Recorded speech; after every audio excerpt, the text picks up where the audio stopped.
मन में से अगर अहंकार निकाल कर नहीं फेंका तो मंजिल तक नहीं पहुंच पाओगे।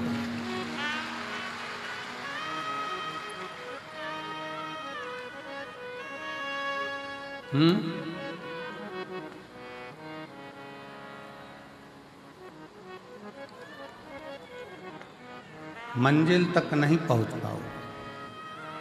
जूते में से कंकर का निकालना जरूरी है और मन से अहंकार का निकालना जरूरी है। शिव जी ने कामदेव को क्यों भस्म करा? भगवान शंकर को ऐसी क्या पड़ गई थी जो कामदेव को भस्म करना पड़ा?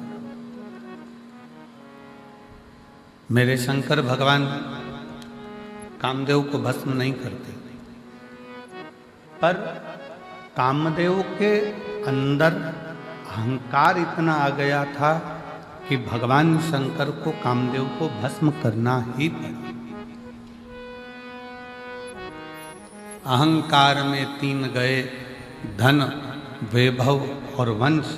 ना मानो तो देख लो रावण, कौरव और कंस, ये तीनों अहंकार में चले जाते हैं। इन तीनों का वंश पूरा अभिमत्ता में मिट जाता है, पूरा अभिमत्ता।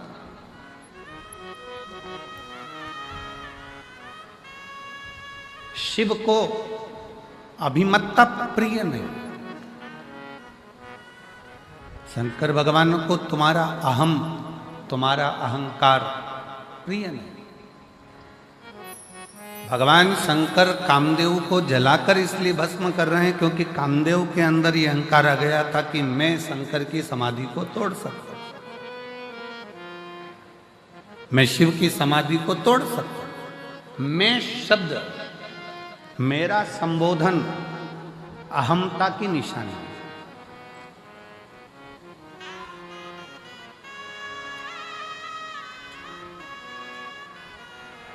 जिस दिन आपके अंदर, कल कथा में कहा था कि जिस दिन आपके अंदर ये आ जाएगा कि मैं दुकान कर रहा हूँ, मैं मकान कर रहा हूँ, मैं गाड़ी चला रहा हूँ, मैं घर चला रहा हूँ, मैं परिवार चला रहा हूँ, मैं रिश्ते निभा रहा हूँ, समझ लेना कि उस दिन अब तुम्हारा थोड़ा थोड़ा डाउन होना चालू होगा। कामदेव ने अपनी भाषा में कह दिया कि मैं शिव की समाधि को तोड़ सकता हूं, मैं शंकर भगवान की समाधि को तोड़ सकता हूं।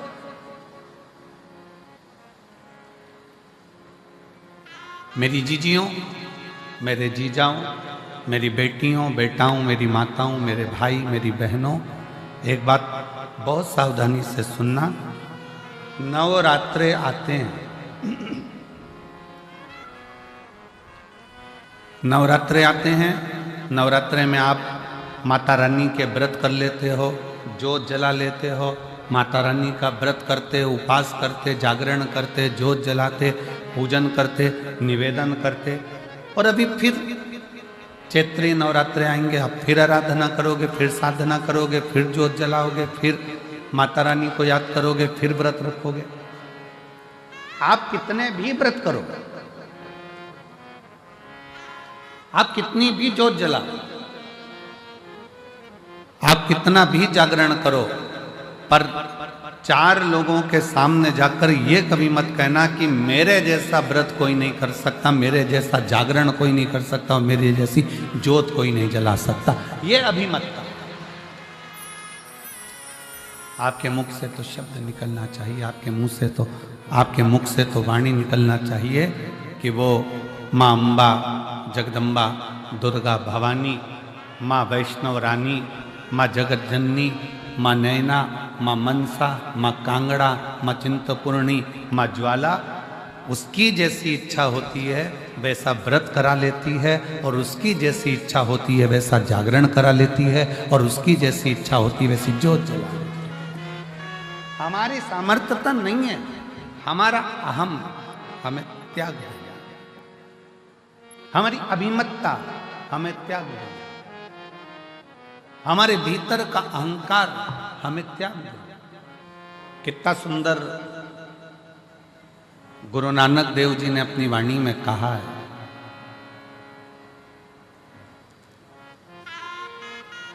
कि जब संगत आवे, जिस समय पर दरवाजे पर कोई संत, कोई साधु, कोई सन्यासी, कोई तपस्वी, कोई साधक, कोई उपासक, कोई भक्त, कोई दीन, कोई दुखी तुम्हारे दरवाजे पर आवे, गुरु नानक देव जी अपनी वाणी में कहते हैं कि उस रब की सेवा से बड़ी सेवा होती है किसी गरीब को, भूखे को भोजन कराने की सेवा। शायद उसी का प्रमाण आज भारत की भूमि के ही नहीं, देश और विदेश के जितने गुरुद्वारे हैं, उन गुरुद्वारे में सबसे बड़ी सेवा होती है लंगर की सेवा।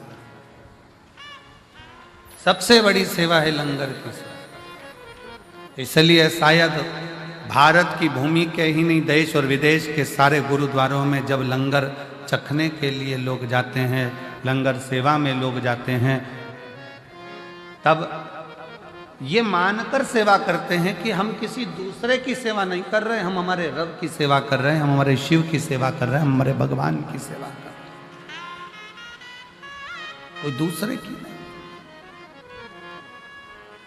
और मेरी जीजियों, मेरे जीजाओं, मेरी बेटियों, बेटाओं, मेरी माताओं, मेरे भाई, आप इस कथा के पंडाल में जो हजारों लाखों की संख्या में आप लोग पहुंचे हो, अगर यहाँ पर भी आप अगर सेवा कर रहे हो तो ये मत सोचना कि मैं सेवा कर रहा हूँ या मैं सेवा कर रही हूँ।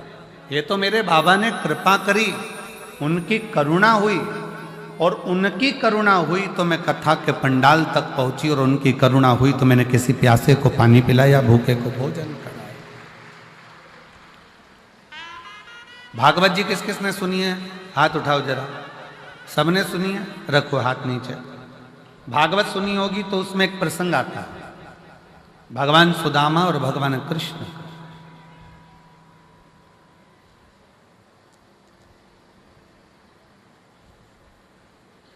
सुदामा जी की धर्म पत्नी सुदामा जी से रोज कहती है कि तुम कृष्ण के दरवाजे जाओ, तुम भगवान कृष्ण के द्वार पहुंचो। बार बार कहती है, प्रतिदिन रोज हर बार कहती है कि कृष्ण के दरवाजे जाओ। पर सुदामा जी भगवान कृष्ण के दरवाजे जाते हैं क्या रोज? रोज कहती है सुशीला, सुदामा जी की धर्म पत्नी रोज कहती है, तो भी सुदामा जी भगवान कृष्ण के दरवाजे नहीं जाते। सुशीला ने, सुदामा जी की पत्नी ने कहा कि तुम रुको, मैं पड़ोसी के घर से कुछ लेकर आती हूँ। पड़ोसी के घर से तंदूल मांग कर लाई, पल्लू में बांधा, बांध कर सुदामा जी को दिया। सुदामा जी ने वो तंदूल को चावल अपनी बाजू में दबाया और दबाकर लेकर चले गए। ध्यान देना, सुदामा जी के पल्लू में पुण्यमय तंदुल आया तो सुदामा द्वारकाधीश के पास पहुंचे। शिव महापुराण की कथा कहती है, जब हमारी जिंदगी में कोई पुण्य हमारे पल्ले में आता है, तब जाकर हम शिव महापुराण की कथा तक पहुंच पाते।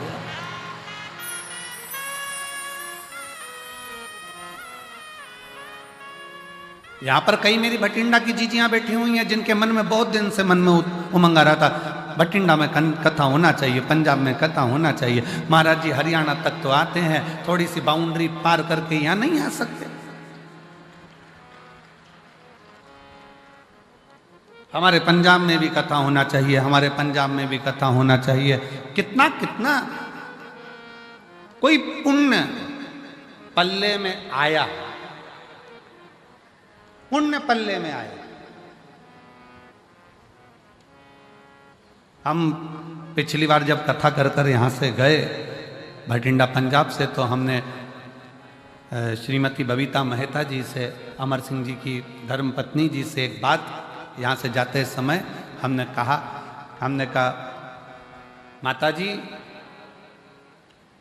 कहीं कोई पुण्य, भाभी जी आपके मायके के, ससुराल के और आपकी 71 पीढ़ी के कोई पुण्य प्रबल हुए होंगे जो भटिंडा में आपने ये शिव महापुराण की कथा करवा ली। कोई पुण्य।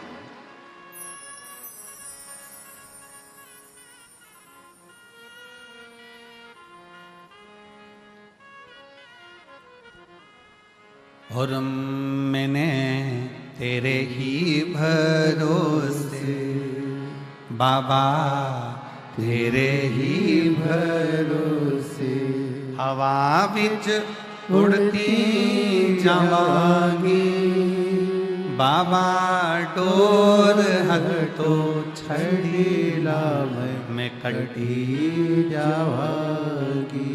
भोले में तेरी पतन, शंभो में तेरी पतन, हवा बिच उड़ती जावांगी बाबा, डोर हटो छड़ीला मैं कटी जावांगी। कोई पुण्य हमारे प्रबल होंगे।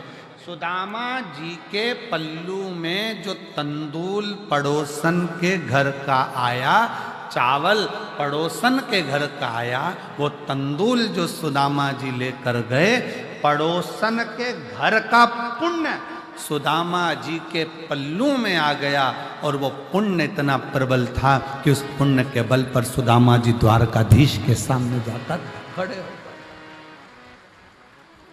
हमको इधर पंजाब का तो नहीं मालूम, पर हमारे मध्य प्रदेश में एक रीति चलती है कि दिवाली के समय पर, होली के समय पर, बैसाखी के समय पर, लोहड़ी के समय पर हमारे उधर ऐसी रीत चलती है कि हमारे घर से मिठाई दूसरे के घर जाती है और दूसरे के घर से मिठाई हमारे घर आती है। अब हमें पंजाब का तो नहीं मालूम, पर हमारे उधर तो ये रीत चलती है।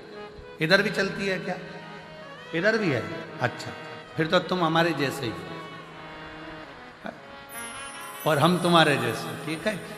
मतलब हमारे उधर ऐसी रीत है कि त्योहार पर, बैसाखी हो, लोहड़ी हो, दीपावली हो, होली हो, उस समय पर संक्रांति हो, मकर संक्रांति, उस समय पर लड्डू जाता है, मिठाई जाती है और मिठाई पड़ोसी के घर जाती है, रिश्तेदार के जाती है, फिर वहां से भी हमारे यहाँ आती।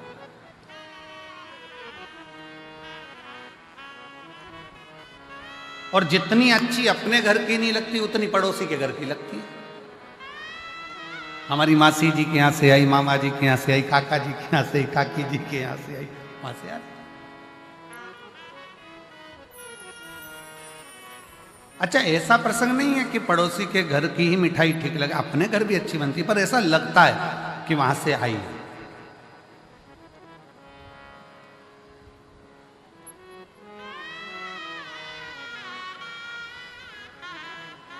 और कभी कभी वो एक प्रसंग याद आ जाता है ना कि वो एक लड़के के पिताजी मर गए। लड़के की माँ ने कहा, बेटा चल हरिद्वार में चल के पिंडदान करना। चल। माँ और लड़का दोनों हरिद्वार पहुंच गए। घाट पे पंडित जी ने पिंडदान करवाया।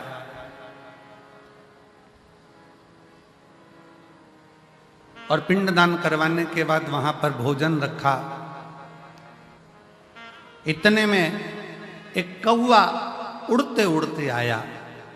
लड़के ने अपनी माँ से कहा, माँ देखो, हमने सुना है कौवे के रूप में पितर आते हैं, आज मेरे पिताजी देखो कौवे के रूप में उड़कर आ रहे हैं। माँ बोली, हाँ बेटा, ये तो सही है कि पिताजी भोजन लेने आ गए। थोड़ी देर बाद वो कौवा वहाँ बैठकर फिर उड़ा और पड़ोस में एक महिला पिंडदान कर रही थी अपने लड़के के साथ, वहाँ की पूड़ी उठाई चले गया।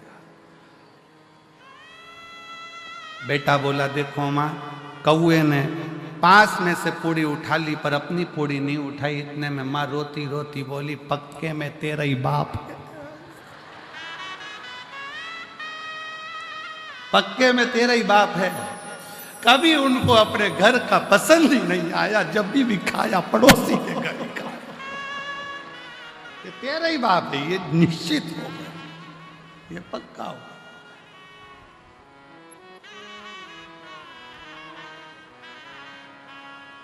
अब हमारे उधर की एक रीत है कि भाई मिठाई यहां से आई, वहां से दी, वहां से आई, वहां से दी, आया।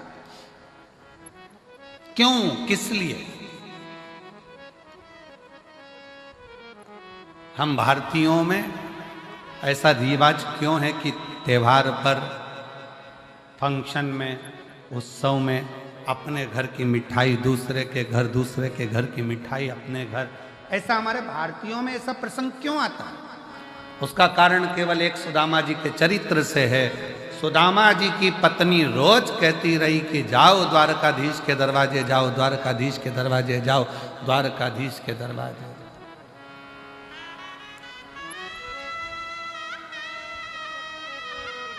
और सुदामा रोज विचार करते हैं कि जाऊंगा। अच्छा, सुदामा जी की पत्नी जैसी दुनिया में किसी की पत्नी भी नहीं हो सकती। कथाकारों भले सुदामा जी की पत्नी को थोड़ा सा गुस्सेल बताते हैं, क्रोधीला बताते हैं, पर शिव महापुराण की कथा कहती है सुदामा जी की पत्नी जैसी दुनिया में कोई पत्नी नहीं हो सकती, जो अपने पति से रोज कहती है जाओ द्वारकाधीश के दरवाजे जाओ, जाओ द्वारकानाथ के दरवाजे जाओ, जाओ द्वारकाधीश के दरवाजे जाओ। दुनिया में ऐसी पत्नी कम होती हैं जो अपने पति को रोज भगवान शंकर के मंदिर भेज दे। दुनिया में ऐसी पत्नी कम होती हैं जो रोज अपने पति को भगवान के दरवाजे पर भेज दे, सत्संग में भेज दे। सुबह से सुदामा जी की पत्नी उठती थी और रोज कहती थी द्वारकाधीश के पास जाओ, और एक आज की पत्नी सुबह से उठते से कहती है जाओ दूध की थैली लिया।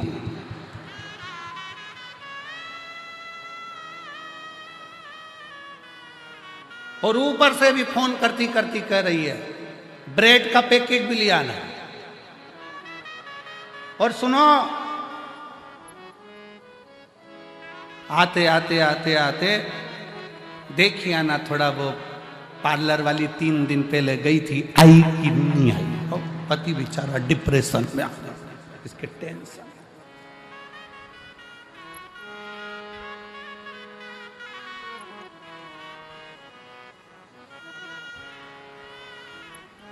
सुदामा जी की पत्नी रोज कहती है, पर सुदामा जाते नहीं है। शिव महापुराण की कथा कहती है जब तक पल्ले में पुण्य एकाग्रित नहीं होगा तब तक भगवान के दरवाजे, सत्संग में गुरु के दरवाजे तब तक आप नहीं पहुंच सकते जब तक आपके पल्लू में पुण्य ना हो। इसलिए हमारे भारतीयों में रीत है, पड़ोसी के घर से मिठाई आती है, हम पड़ोसी के घर मिठाई देते हैं कि हो सकता है हमने जितना भजन करा हो, हमने जितना पुण्य करा हो, उससे 4 गुना ज्यादा भजन पुण्य किसी पड़ोसी ने करा होगा, तो उसका पुण्य हमारे खाते में आएगा और हम भी पार उतर जाएंगे। इसलिए उसकी रीत हमारे यहाँ आजमाई। हमारे पल्लू में अगर पुण्य है तो हम सत्संग में गए हैं, हमारे पल्लू में अगर पुण्य है तो हम गुरुद्वारे गए हैं, हमारे पल्लू में अगर पुण्य है तो हम शिव के द्वारे गए हैं, हमारे पल्लू में अगर पुण्य है तो हम माता रानी का दर्शन करने गए हैं, हमारे पल्लू में अगर पुण्य है तो हम भगवान का भजन कर रहे हैं। अगर पुण्य नहीं है तो हम भजन भी नहीं कर सकते।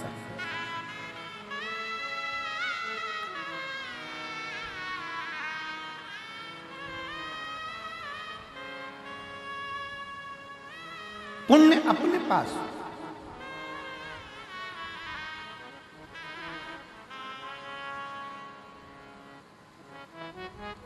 अब पुण्य कैसे कमाओगे?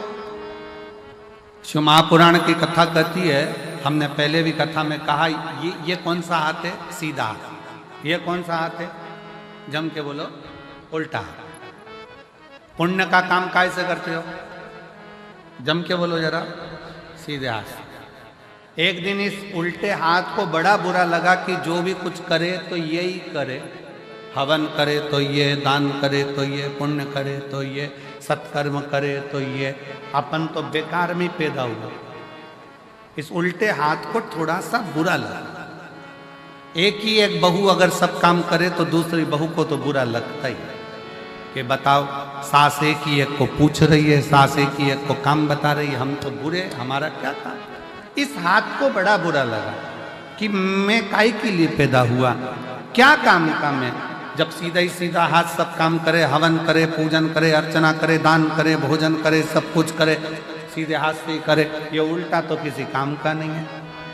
एक दिन ये उल्टा हाथ एक गुरु के पास पहुंच गया और गुरु जी से कहा, गुरुदेव, भगवान ने मुझे पैदा ही क्यों करा, मैं किसी काम का ही नहीं हूं, सारा पुण्य तो इसके खाते में जा रहा है, मैं करूं तो करूं क्या।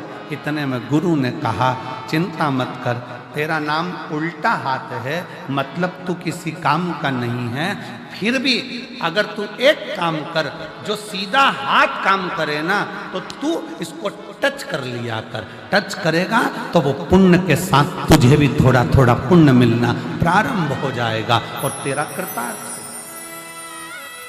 तेरा कल्याण हो जाए। ये आप सब लोग क्या कर रहे हो? अगर अमरजीत सिंह मेहता जी कथा करा रहे हैं या उनकी पूरी टीम कथा करा रही है, तो उनके साथ सब मिलकर क्या कर रहे हो? थोड़ा थोड़ा टच कर कर, भैया कराओ, भैया होन दो, भैया हम भी करेंगे सेवा, भैया हम भी करेंगे, ये सब एक दूसरे को टच करा। तो वो कहते हैं ना कि डीपी से कनेक्शन चला और डीपी से कनेक्शन चलते चलते चलते चलते सारे बल्ब जल गए। उसी तरह आपकी भी जिंदगी का उजाला आपने स्वयं कर लिया। अगर हम बहुत बड़ा आयोजन नहीं कर सकते, हम बहुत बड़ा कार्य नहीं कर सकते, हम बहुत बड़ा उत्सव नहीं कर सकते, तो जो बड़ा उत्सव, बड़ा कार्य अपने नगर में, अपने शहर में कोई सत्कर्म हो रहा हो, कोई सेवा का काम हो रहा हो, तो अपन नहीं कर सकते तो कम से कम जाकर खड़े होकर इस शरीर के द्वारा थोड़ा सा भी स्पर्श कर लेंगे तो उससे भी अपन पार उतर सकते हैं, पार लग सकते हैं।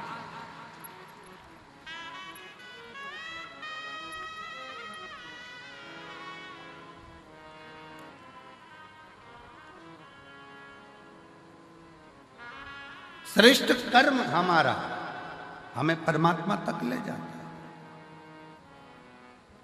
श्रेष्ठ कर्म। एक महिला ने लिखा,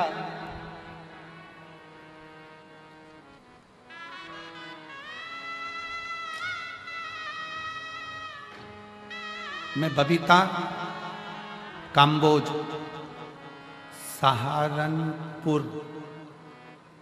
सहारनपुर कहाँ पर है? यही है आसपास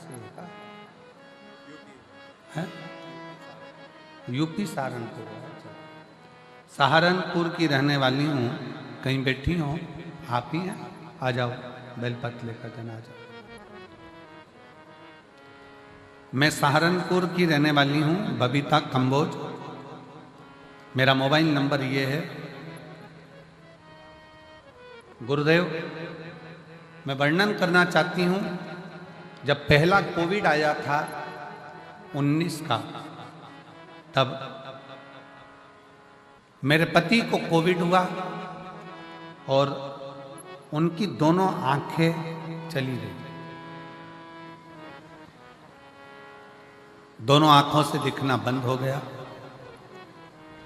डॉक्टरों ने जांच करी, जांच करने पर डॉक्टरों ने कह दिया कि वो कोविड के कारण इनकी आंखों की नली सूख गई है, उसके कारण इनकी आंखों की रोशनी मुश्किल है किया।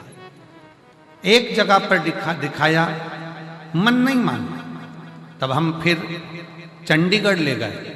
चंडीगढ़ में पीजीआई में दिखाया, गुड़गांव में दिखाया, हरिद्वार में दिखाया, दिल्ली में दिखाया, ऐसे जगह जगह पर हम हमारे पति को लेकर गए, पर डॉक्टरों ने मना कर दिया कि इनकी आंख जो कोविड का असर हुआ है उसके कारण बस इनके दोनों नेत्र की नसें सूख चुकी है, ये रोशनी अब आएगी।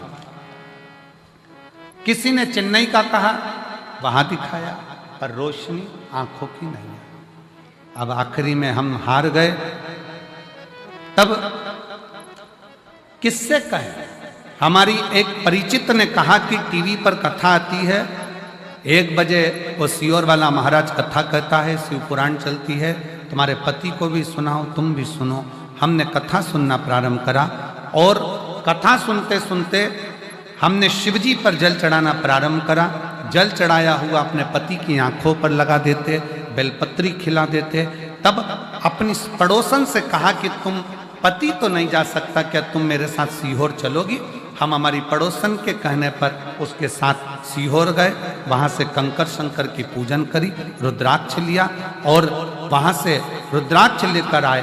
तांबे के कलश में रुद्राक्ष को गलाते, शिव जी पर चढ़ा देते। शंकर का चढ़ा जल अपने पति को पिला भी देते, आंखों में लगा भी देते। ऐसा करते करते 19 में आंख गई, 20 में नहीं आई, 21 में नहीं आई, 22 में नहीं आई। ऐसा क्रम करते हुए जब 23 आया तब हमने कथा सुनी और बाबा की ऐसी कृपा हो गई कि बाबा की करुणा से आज मेरे पति पूर्ण तरह से देखना प्रारंभ कर दिए और उनकी आंखों ने काम करना प्रारंभ कर दिया। अब वो अपना काम स्वयं कर लेते हैं, मोटरसाइकिल भी चला लेते हैं और बाबा की कृपा उनने देखना चालू कर दिया। मैं शिव जी को प्रणाम करने के लिए यहाँ आई हूँ। मेरा नाम बबीता कंबोज, सहारनपुर की रहने वाली हूँ। मेरा मोबाइल नंबर ये है। शिव तत्व किसको कहते हैं?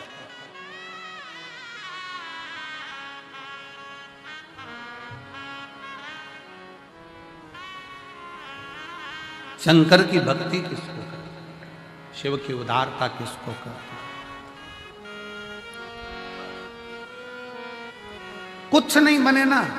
कोई अच्छा काम कर रहा है, कोई यज्ञ कर रहा है, कोई अनुष्ठान कर रहा है, कोई पूजन कर रहा है, कोई अर्चना कर रहा है, कोई सेवा कर रहा है।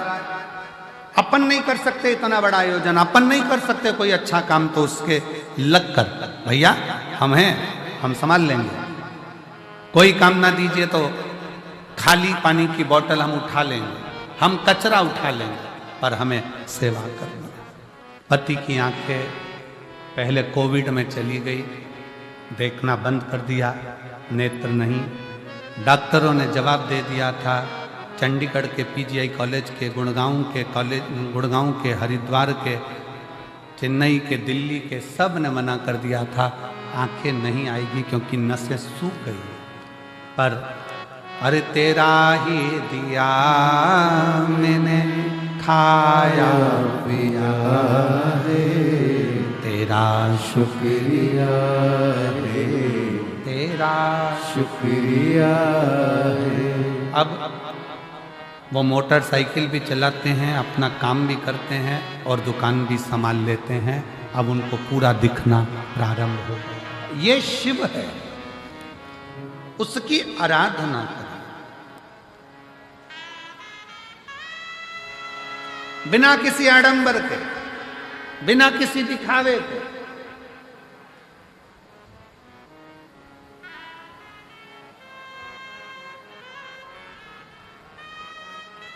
केवल एक विश्वास, एक भरोसा, एक विश्वास, एक भरोसा, और उस विश्वास और भरोसे के बल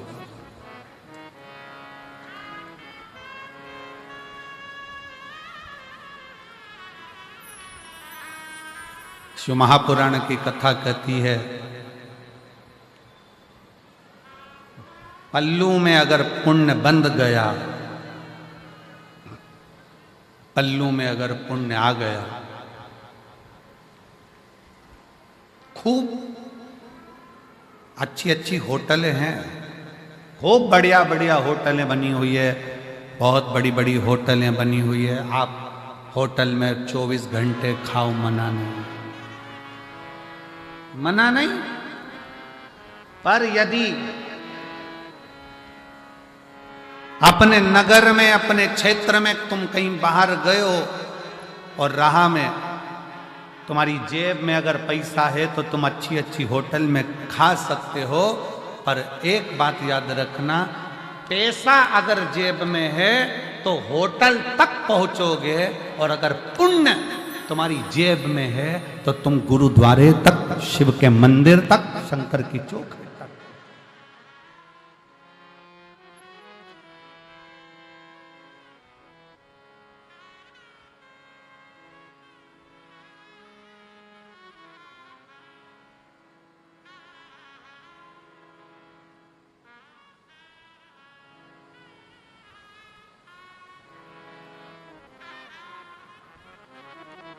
जेब में है तो पहुंच। एक बार की बात है, लगभग 15 साल हो गए होंगे, 15 साल से भी लगभग ज़्यादा हो गए होंगे, 15-16 साल के करीब में हो गए होंगे। हम बद्रीनाथ जा रहे थे। बद्रीनाथ जाते जाते बीच में रास्ता में थोड़ा सा पहाड़ पर्वत धंस गया हो और निकलने का रास्ता बंद हो गया।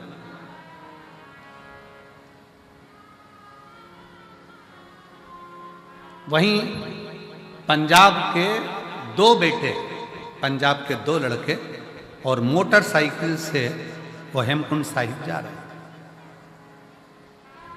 और पंजाब के वो दोनों बेटे जो हेमकुंड साहिब जा रहे थे, उन्होंने देखा कि यहाँ रास्ता बंद पड़ा हुआ है और सब लोग परेशान हैं, बच्चे भी परेशान हैं। वो दोनों लड़के गाड़ी को खड़ा करे, मोटरसाइकिल को साइड में, बुलेट को, और वो दोनों लड़कों ने तुरंत पत्थर उठा कर उस रास्ते को क्लीन करा, रास्ता साफ करा।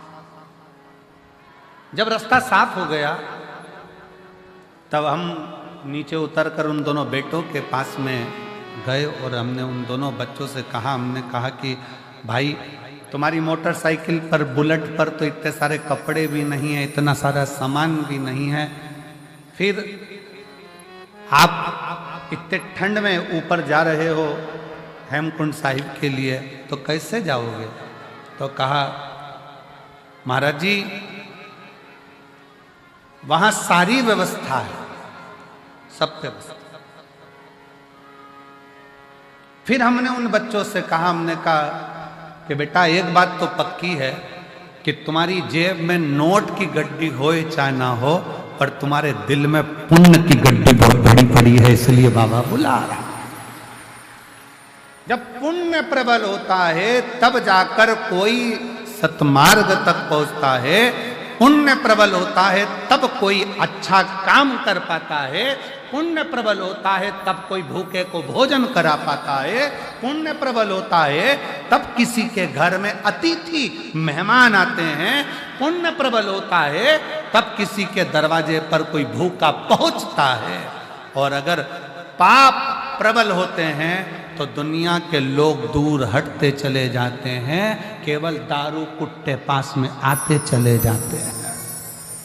केवल नशा, चाहे वो मदिरा का हो, जुए का हो, व्यसन का हो, स्त्री का हो, किसी भी तरह का नशेला व्यक्ति तुम्हारे से जुड़ते चले जा रहा है और भगवान दूर हटते चले जा रहे हैं। पहले मन करता था जाकर अरदास करने पहुंच जाते थे, पहले मन करता था तो मंदिर तक पहुंच जाते थे, पहले मन करता था गुरुद्वारे तक पहुंच जाते थे, पहले मन करता था तीर्थ तक पहुंच जाते थे। अब भगवान ने धन भी दे दिया, गाड़ी भी दे दी, ड्राइवर भी दे दिया, सत्ता भी दे दी, वैभव भी दे दिया, और भगवान के दरवाजे तक पहुंच नहीं पा रहे हो। समझ लेना कि धन तो बढ़ गया पर पुण्य खत्म होता चले गया, इसलिए परमात्मा दूर हटता चला गया। आप जितने बैठे हो अपने दिल पर हाथ रखकर बताना, पहले परिस्थिति डाउन थी, थोड़ा परिस्थिति बेकार थी, तब तीर्थ भी बहुत जाते थे, लोग तुम्हारे यहाँ आते भी बहुत थे, मिलने वाले भी बहुत आते थे, रिश्तेदार भी बहुत आते थे, कोई अच्छा काम होता था तो वो सब तुम्हारे यहाँ हो जाता था, पूजन, सत्यनारायण कथा, हवन, यज्ञ, क्यारी माता की चौकी, जोत आदि आदि सब हो जाता था, वाणी जी हो जाती थी, जो कुछ करना चाहते थे वो सब तुम्हारे घर पर होता था। अब जैसे जैसे घर बड़ा हुआ, महल बड़ा हुआ, गाड़ियां बढ़ी, मोहल्ले में सब कुछ तुम्हारी अटारी हवेली सब बन गई, और धीरे धीरे अब पुण्य का काम कम होता चला जा रहा है। समझ लेना कि हमारा पुण्य समाप्त हो गया, इसलिए हमसे भगवान की पूजन पाठ आराधना संगत भी दूर होती चली जा रही। क्यों हो रही है? वो नजदीक आना चाहिए।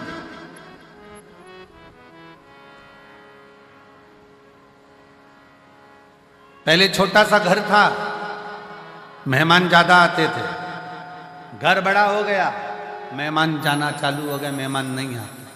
कारण क्या है?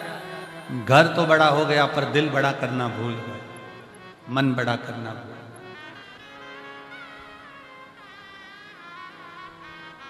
हृदय को बड़ा रखिए,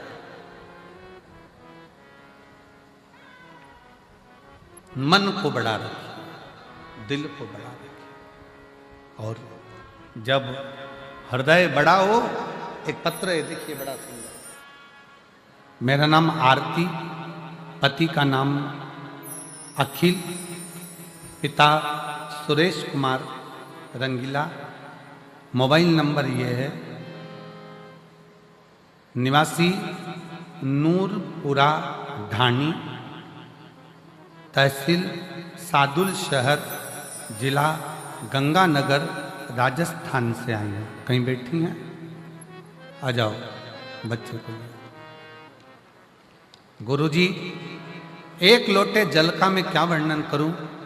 मेरी पहली शादी को 7 साल हो गए थे, संतान नहीं थी, तो मेरे बच्चे नहीं हुए, इस कारण मुझे आड़ा टेढ़ा कह कहकर मेरे पति ने और मेरे ससुराल वालों ने मेरा तलाक करा दिया। क्यों? क्योंकि डॉक्टर के हिसाब से मुझे कह दिया गया कि मैं मां नहीं बन सकती, संतान नहीं हो सकती। गुरुदेव, मेरा तलाक हो गया। फिर बाबा से प्रार्थना करी, मेरी दूसरी शादी हो गई। दूसरी शादी होने के बाद गुरुजी फिर 6 महीना, 8 महीना, 1 साल, 1.5 साल, 2 साल निकलते गए, पर संतान का सुख नहीं। आखिरी में वापिस जो मेरा दूसरा विवाह हुआ, तो पति को कई लोग कहने लगे कि छोड़ दे इसको। इसके पहले पति ने भी इसको इसलिए छोड़ा क्योंकि इसको औलाद नहीं, तू भी छोड़ दे। तब डॉक्टरों को दिखाया, डॉक्टरों ने तो मना करा, पर आखिरी में उसी हॉस्पिटल में एक दरवाजे पर एक प्यून खड़ा था। उस प्यून के कहने पर मैंने शंकर को मंदिर में जाना प्रारंभ करा, 1 लोटा जल चढ़ाना प्रारंभ करा, और आस्था चैनल पर जो कथा आ रही थी उस कथा को सुनना प्रारंभ करा। फिर मैं 2024 में भटिंडा पंजाब की कथा सुनने के लिए आ गई। बाबा को झोली पसार कर पंडाल में से कहकर गई, बाबा कहीं मेरा दूसरा तलाक भी ना हो जाए, मुझे औलाद देने की जवाबदारी तेरी है। तब बाबा की कृपा से 5 महीना भी पूर्ण नहीं हुआ और शिव की कृपा से मेरा गर्भ ठहर गया और बाबा की कृपा से मुझे संतान की प्राप्ति हुई। मैं बाबा को यहाँ प्रणाम करने के लिए आई हूँ।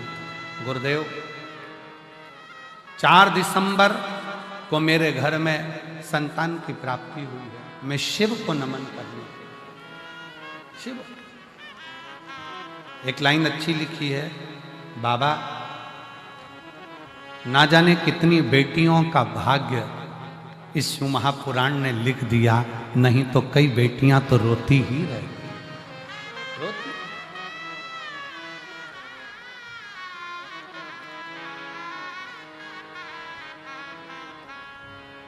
फिर निवेदन करूंगा, ना जाने कौन सा पुण्य अमरजीत जी, बबीता भाभी जी को, पदमजीत जी को बहुत बहुत साधुवाद दूंगा। ना जाने कौन सा पुण्य आपका और ना जाने कौन सा पुण्य इस भटिंडा वालों का प्रबल हुआ होगा, जो शिव महापुराण की कथा इस भटिंडा पंजाब में पहुंची। पुण्य है ये हमारा।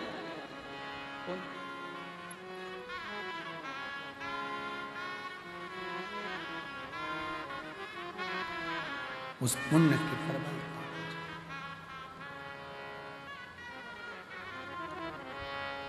जब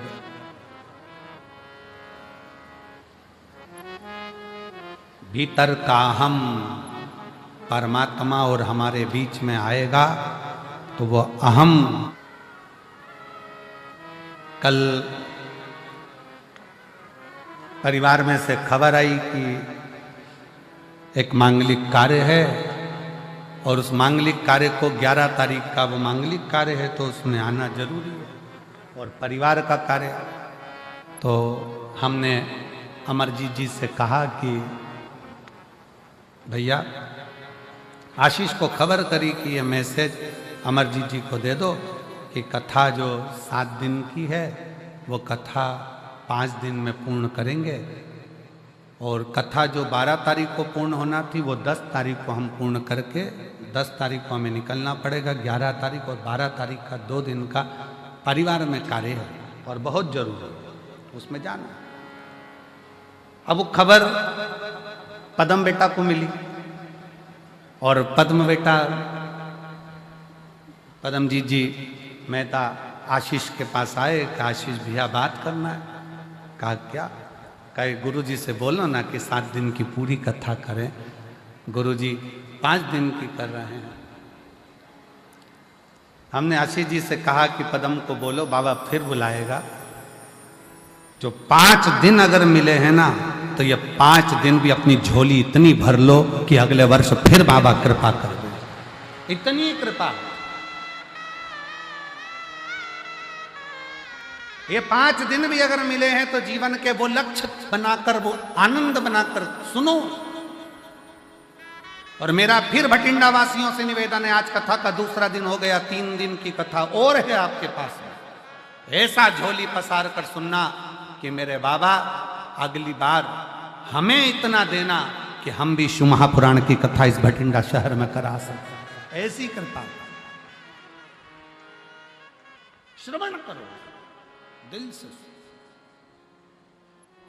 पुण्य प्रबल होता है तब कहीं भगवान शंकर की कथा, कहीं गुरु की वाणी, कहीं संत की वाणी अपने जीवन में आती है, अपने जीवन। इसलिए निवेदन है, भटिंडा में जो लोग कथा श्रवण करने आ रहे हैं पंजाब में, वो ध्यान रखेंगे कि कथा 6 तारीख से चालू हुई है, वो 10 तारीख को विराम होगी। और आखिरी दिन की जो कथा है वो समय आप लोगों को तो हमेशा मालूम ही है। कौन सा समय रहता है? सुबह 8 बजे से 11 बजे तक समय रहता है। 11 बजे कथा विराम होकर मेरा बाबा आपकी झोलियां भरकर यहां से विदा लेकर चले जाते।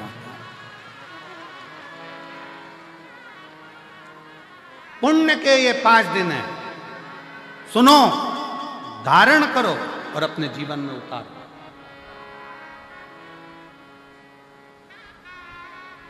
और ये कथा यहाँ पर 10 तारीख को विराम हो जाएगी। फिर कथा, अगली कथा की जो जानकारी है, कई लोग कहे अगली कथा की जानकारी, तो 21 तारीख से 27 मार्च तक, 21 मार्च से 27 मार्च तक जसपुर छत्तीसगढ़ की पावन धरा पर 1 बजे से 4 बजे तक जसपुर छत्तीसगढ़ में शिव महापुराण की कथा 7 दिवसीय होगी। जसपुर वाले, छत्तीसगढ़ वाले को बहुत बहुत बधाई हो। उसके बाद में राजस्थान वालों को बधाई दे रहा हूँ कि 11 तारीख से 17 अप्रैल तक, 11 अप्रैल से 17 अप्रैल तक रतनगढ़ राजस्थान में शिव महापुराण की कथा हो। 11 अप्रैल से 17 अप्रैल तक रतनगढ़ राजस्थान वालों को बधाई हो जो कथा मिली है। और बिहार वालों को भी बधाई दूंगा जिनको कथा 21 अप्रैल से 27 अप्रैल तक सिंहेश्वर बिहार में कथा होगी। उसके लिए बिहार वासियों को बहुत बहुत बधाई हो, बिहार के रहवासियों को बधाई हो। ये सभी कथाओं के क्रम चलेगा। शिव तत्व है, उसको धारण 5 दिन है भटिंडा के पास में। इसको दिल से, आनंद से, जितनी सेवा से, जितने भजन से, जितनी भक्ति से श्रवण कर सकते हो और जितने प्रेम से बाबा को पुकार सकते हो पुकार।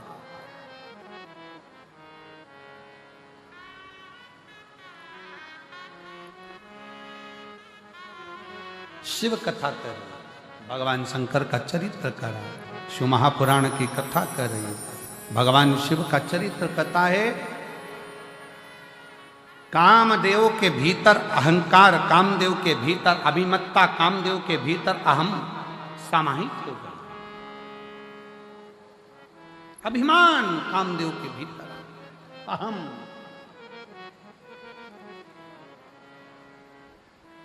और जब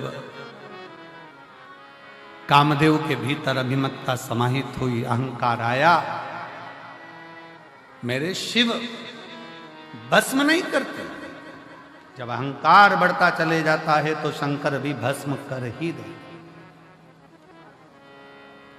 एक शिव जी का एक भक्त था जिसका नाम था प्रनद। क्या नाम था? प्रनद। शिव जी का परम भगत था। क्या करता था वो कि कभी भी जिंदगी में उसने अन्न को ग्रहण नहीं किया, अन्न खाता ही नहीं, पानी पीता, पेड़ों की पत्तियां तोड़कर भगवान का श्रृंगार करता और उसी पत्ती का सेवन करता।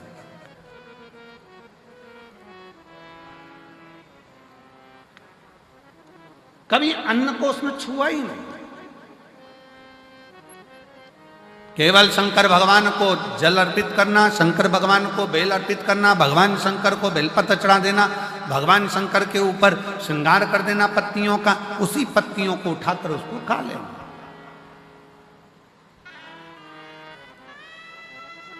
समय निकलता गया। एक दिन प्रणत पत्तियां तोड़ रहा था और डाली पे से नीचे गिरा, नीचे गिरते से हाथ उसका कट गया। कटा तो उसमें से रक्त गिरने की जगह उसमें से पत्तियों का रस टपक रहा, पत्तियों का रस टपक रहा।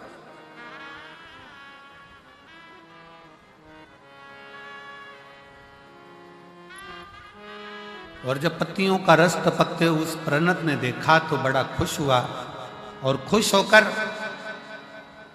आज चिल्ला चिल्ला कर कहने लगा कि मैंने अन्न को छोड़ा था, केवल पत्तियों का सेवन करा था, इसलिए मेरे शरीर में अब रक्त बचा ही नहीं। अब मेरे शरीर में केवल केवल पत्तियों का रस है, उसके सिवाय कुछ नहीं। अब जिस शंकर की वो आराधना करता था, जिस शिव की वो आराधना करता था, वो आराधना भी, क्योंकि उसके अंदर रक्त ही खत्म हो गया, वो तो पत्तियों के रस उसके शरीर में से टपक रहा है, तो उसके अंदर अहंकार आ गया, अभिमान आ गया। अभी आपको कथा में कहा था कि माता रानी की चौकी लगाओ, व्रत करो, आराधना करो, तुम कुछ भी करो, तुम्हारी साधना करो, शंकर के मंदिर जाओ, एक लोटा जल चढ़ाओ, चाहे गुरुद्वारे में जाकर सेवा कर रहे हो, चाहे तुम कोई भी सेवा कर रहे हो, चाहे लंगर की सेवा कर रहे हो, चाहे भंडारा कर रहे हो, पानी पिला रहे हो, झाड़ू लगा रहे हो, पोछा लगा रहे हो, पर तुम अपनी सेवा का गुणगान किसी से मत करो। अपने भीतर के अहंकार को अपने अंदर से निकाल कर बाहर फेंक दो।